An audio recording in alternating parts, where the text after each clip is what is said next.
ভিডিওটি সেই মানুষদের জন্য যারা পাপ করে ফেলেছে, যারা ভাবে আমার আর কোনো ক্ষমা নেই, যারা রাতের ঘুম হারিয়েছে, চোখের পানি জড়িয়েছে, কিন্তু আল্লাহর সামনে যেতে ভয় পাচ্ছে। প্রিয় ভাই ও বোনেরা, আপনি যতটা গুনাহগার মনে করেন নিজেকে, আল্লাহ তাআলা তার থেকেও বেশি ক্ষমাশীল।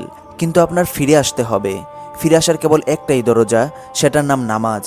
নামাজ কখনো ছাড়বেন না। আপনি যাই করেন না কেন, যত বড় পাপই করে ফেলেন না কেন, নামাজ কখনো ছাড়বেন না। কারণ এই নামাজই আপনাকে সব ধরনের খারাপ কাজ থেকে ফিরিয়ে আনবে। এবং নামাজ আপনার কাছে যত প্রিয় হবে, আল্লাহর কাছেও আপনি তত প্রিয় হবেন। আল্লাহ আপনাকে ততটাই ভালোবাসবেন। আর এই ভালোবাসা শুধু ক্ষণস্থায়ী জীবনের জন্য নয়, বরং অনন্তকালের জন্য। হাদিস শরীফে এসেছে, হাশরের ময়দানে সর্বপ্রথম প্রশ্ন করা হবে নামাজ সম্পর্কে। তাই একজন মুসলিমের কাছে নামাজ তার সারা জীবনের পুঁজি। কারণ এই নামাজই হলো তার সফলতার চাবিকাঠি। নামাজ তার সারা জীবনের অর্জিত সেই সম্পদ যা তাকে হাশরের ময়দানে জাহান্নামে যাওয়ার পথে বাধা হয়ে দাঁড়াবে। একজন মানুষের ঈমান আনার পর সবচেয়ে গুরুত্বপূর্ণ কাজ হয়ে দাঁড়ায় নামাজ কায়েম করা। কোনো মানুষ যদি সারা জীবন অনেক পাপ, অশ্লীলতা আর গুনাহের মধ্যে ডুবে থাকে এবং সেটা তাকে জাহান্নামে নিয়ে যাওয়ার জন্য উপযুক্ত হয়ে যায়, কিন্তু সে সারা জীবনভর নামাজ পড়ে থাকে, তাহলে নামাজ সরাসরি তার বিষয়ে আল্লাহর সাথে কথোপকথন করবে। নামাজ বলবে, হে আল্লাহ, আমি আপনার সেই বান্দার নামাজ। আমি সাক্ষ্য দিচ্ছি যে এই বান্দা ঈমান এনেছিল এবং আপনার সামনে দাঁড়িয়েছিল। হয়তো তার আমলে ত্রুটি ছিল, হয়তো সে পাপ করেছিল, কিন্তু হে রব্বুল আলামিন, সে আপনার সামনে নত হয়েছে, আপনার বড়ত্ব ঘোষণা করেছে।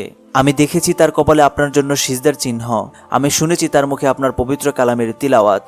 আমি অনুভব করেছি তার হৃদয়ে আপনার ভয় এবং আপনার কাছে চাওয়ার আরজি।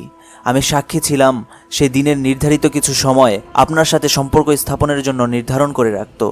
আমি আপনার কাছে আরজি জানাচ্ছি, হে আল্লাহ, আপনি নিজেই বলেছেন কিয়ামতের দিন সর্বপ্রথম আমার হিসাব নেওয়া হবে। আমি হাজির হয়েছি তার আমল নামায় প্রথম এবং প্রধান সাক্ষী হিসেবে। আমি সাক্ষ্য দিচ্ছি যে এ বান্দা কাফির ছিল না, মুশরিক ছিল না। সে আপনাকে বিশ্বাস করত এবং আপনার নির্দেশ পালনের চেষ্টা করত, যার প্রমাণ আমি নিজে। নামাজ এভাবে আমাদেরকে জান্নাতে নিয়ে যাওয়ার জন্য আল্লাহর কাছে সুপারিশ করতে থাকবে। হে আমার ভাই, আল্লাহ রব্বুল আলামিন প্রতিদিন 5 বার আমাদেরকে ডাকেন।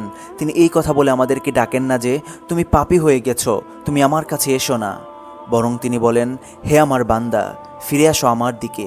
আর এই ডাকের নাম হলো নামাজ। নামাজ শুধু কিছু আয়াত আর রুকু সেজদা না। নামাজ মানে আপনি পাপের মধ্যে থেকেও আল্লাহর দরজায় কাঁদতে আসা।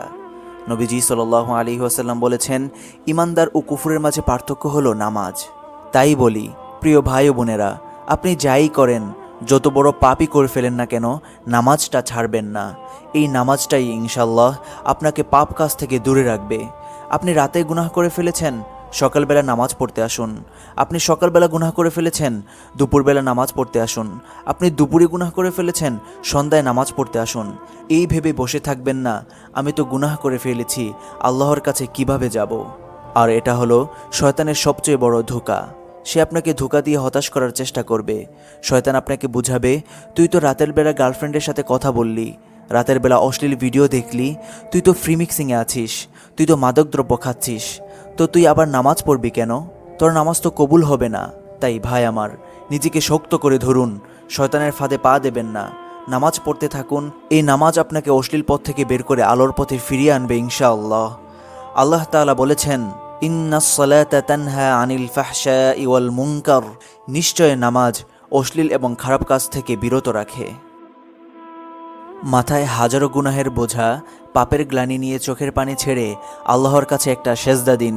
যে সেজদার মধ্যে মন ভরে কাঁদতে পারবেন, মন ভরে আল্লাহর কাছে চাইতে পারবেন, মন ভরে আল্লাহর সাথে কথোপকথন করতে পারবেন। এমন একটা সেজদা যদি কবুল হয়ে যায়, আল্লাহ পাক আপনার সব গুনাহ মাফ করে দিবেন ইনশাআল্লাহ। আপনি কি সেই রবের কাছে গিয়ে প্রার্থনা করবেন না, যিনি আপনাকে সৃষ্টি করেছেন, মনোমুগ্ধকর পৃথিবী দেখার সুযোগ করে দিয়েছেন, মায়ের গর্ভে আপনাকে আগলে রেখেছেন? আপনি কি সেই রবের দোয়ারে গিয়ে সেজদায় লুটিয়ে পড়ে দু চোখের অশ্রুকে ছেড়ে দিয়ে ভাঙা হৃদয়টি নিয়ে আল্লাহর কাছে যেয়ে মনের সব ব্যথা খুলে বলবেন না? কি এক আশ্চর্য ব্যাপার! এমন কে আছে যে আপনার মনের দুঃখ, কষ্ট, বেদনা দূর করতে পারে? কে আছে যে আপনাকে ক্ষমা করতে পারে একমাত্র আল্লাহ ছাড়া? যদি কেউ না থেকে থাকে, তাহলে কে আপনাকে আটকে রেখেছে আপনার দয়াময় রবের কাছে গিয়ে মনের সকল ব্যথা খুলে বলতে? কে আপনাকে বাধা দিচ্ছে?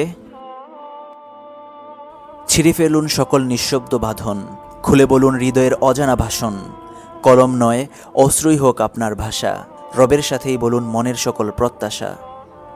প্রিয় ভাই ও বোনেরা, যদি এই কথাগুলো আপনার হৃদয় ছুঁয়ে যায় তাহলে দয়া করে এই ভিডিওটি শেয়ার করুন। একজন মানুষকে অন্তত নামাজের পথে ফিরিয়ে আনতে সাহায্য করুন।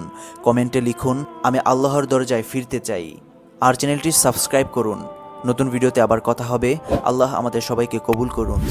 আমিন।